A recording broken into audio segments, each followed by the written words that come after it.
Recaps here in the co-main events. Oh man, if this was any other pay-per-view card, man, this could have been on the marquee, right, guys? Right, Omar?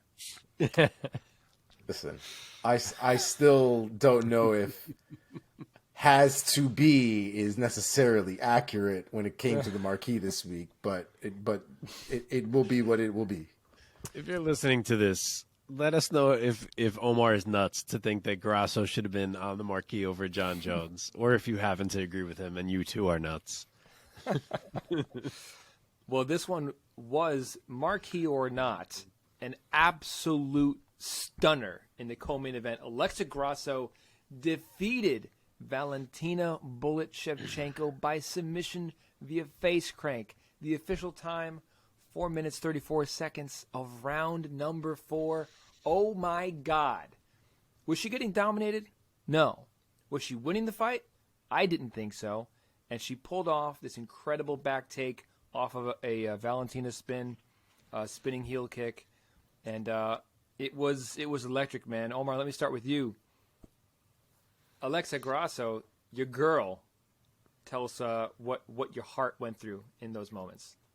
I could not have been happier with the result. I could not have been happier with that being the person to beat Shevchenko. All the things that just happened this past Saturday. All of the things. Obviously, we all picked Shevchenko, and that just has to do with the resume. You know what I mean? And not necessarily that I didn't believe in Grasso. It's just a tall order. And it was a tall order. And like Mike said, she wasn't necessarily winning that fight. I think you gave her round 1. I think she made round 1 competitive. I think the striking was definitely on her side, which not a lot of people can say when they're fighting Shevchenko. She hit her with some big shots, especially solid 1-2s, and the 2s landed real nice. But Shevchenko switched it up, went right down to the ground, and she was able to control her and kind of work from the bottom, work on the bottom, I should say, in round 2 and round 3. And it seems like the back take off of a spinning back kick to the body was something that they saw an opportunity to capitalize on. And it's literally half a second that it really took for her to do it. And it was beautiful, man. I mean, you don't really see a lot of people capitalizing on little windows of opportunity like that very often, especially at that high of a level. And that's exactly what Alexa Grasso did. She looked fantastic doing it. It wasn't even a choke, but you could see, especially when she let go of the face crank, you could see there was no blood that was moving past that jawline area. And it was very, very, very, very tight. Definitely one of those face cranks where you kind of wonder if she's going to pop my jaw in half. Yeah. So I definitely can see why she was tapping at that point. But it was a fantastic fight, man. A fantastic performance. Grasso really gutted it out because, like I said, she was losing those rounds, those recent rounds up until that point.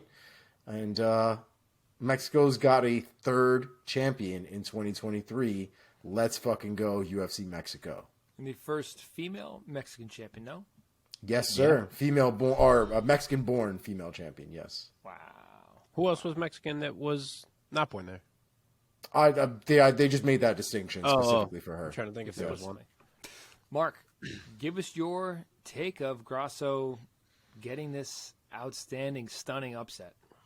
Yeah, this fight had a few different, ups and downs on the roller coaster of the story of the fight. I would say, you're coming in thinking it's Valentina, she's this unbeatable champion, kind of a tough matchup stylistically in most people's minds for Alexa.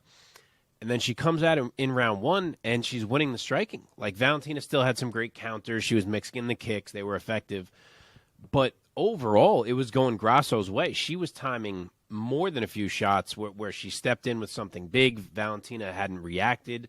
The hand speed was there for Grasso, and she cracked Valentina a few times in the first round right out of the gate and let her know she was in a fight.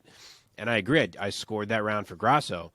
But then you kind of come to the next story point of the fight, which is that you see Valentina adjust like we've seen her do to so many opponents in the past. She goes to the grappling.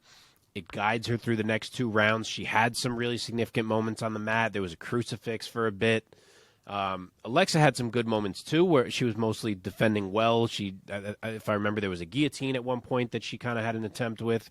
So she was in it. It's not like she was getting dominated, but rounds 2 and 3 went Valentina's way. And you're kind of going into round 4 thinking, is this just how this is going to go? Valentina's going to try to lean on the grappling the rest of the way here. Is there a way Grasso can change the fight? And it happens. One of the most unbelievable, memorable finishes to a title fight that you will ever see. Valentina looks to throw a spinning back kick. Grasso jumps the back and immediately throws in hooks and wraps up a choke, or more so a crank, that she just squeezes for her life. And like Omar mentioned, it's even crazier because she said it was something that they drilled repeatedly because they knew how much Valentina liked to spin, and they thought there was an opportunity there for Alexa to find a moment on the back. And she had one shot at it. She timed it perfectly, put her out. That image of Shevchenko's jawline with a stripe as white as snow countered against like her beet red face was an iconic image. And Alexa Grasso, in a matchup where most people, including myself, as I said on the show last week, didn't think she had the proper tools to overcome Valentina Shevchenko, shut us all up and shocked the world. Yeah. And I couldn't have been happier about it. That's Yeah, what I oh, love yeah. about this. Yeah. That's what I was love awesome. about this sport is like when I'm wrong, I'm usually pretty ecstatic about why I'm wrong. And it's fantastic. I was sad, man. I mean, I'm not a Grasso hater. I'm a Grasso fan for sure, but I've been on the Valentina train for a while. I'm the Sure. conductor of the train, actually. So I'm sad to see the champ lose her title. We'll see. We'll see if it's going to be a rematch and how little Valentina spins or something like I that. mean, so there's a couple things, right? Like Valentina, that's Valentina's first, as far as I'm concerned, real loss. Like that's the one where she kind of has to sit down for a minute and go, Dude, "Fuck, that's true. I didn't even that think fucking about that. that girl actually beat me. This is not a Yeah. oh cut, they ended the fight, or no, split, I like a definitely weird beat split. Amanda. Like Yeah. look at her face. Look at her face. It's Rose. Rose. Might be a little bit more Irish than I was going for. My point is this is the one where Valentina might have to take a step back and be like, all right, somebody got me. Somebody got me for real. Like, we might need to look at some things here. I had another point, but I don't remember what it is now. Maybe I'll say it later. In terms of what's next for these ladies, is it all but confirmed that it's going to be an immediate rematch? No. I mean, the precedent is certainly there. I haven't seen it Yeah. confirmed. I would be shocked if it goes any other way. I'll tell you this. You talk about precedent like you haven't seen Jose Aldo get butt fucked. What? When it comes to rematches? Well, Connor left the division. It's a little different. Grasso ain't going up a division. Connor did a lot of unorthodox things there, and Jose Aldo was left holding the stick. So Connor's going to Connor, man. If it's me, I I'm running this guess. back, and I'm making Manon Fior versus Aaron Blanchfield. In the meantime, I know it seems like a lot of people want Tyler Santos to be in that fight. Personally, I think it should be two fresh faces in Fior and Blanchfield. I guess I wouldn't hate it if it was Blanchfield and Santos. Blanchfield has to be in the number one contender fight, in my opinion. I think she's the most obvious answer. But yeah, I'd go her and Fior.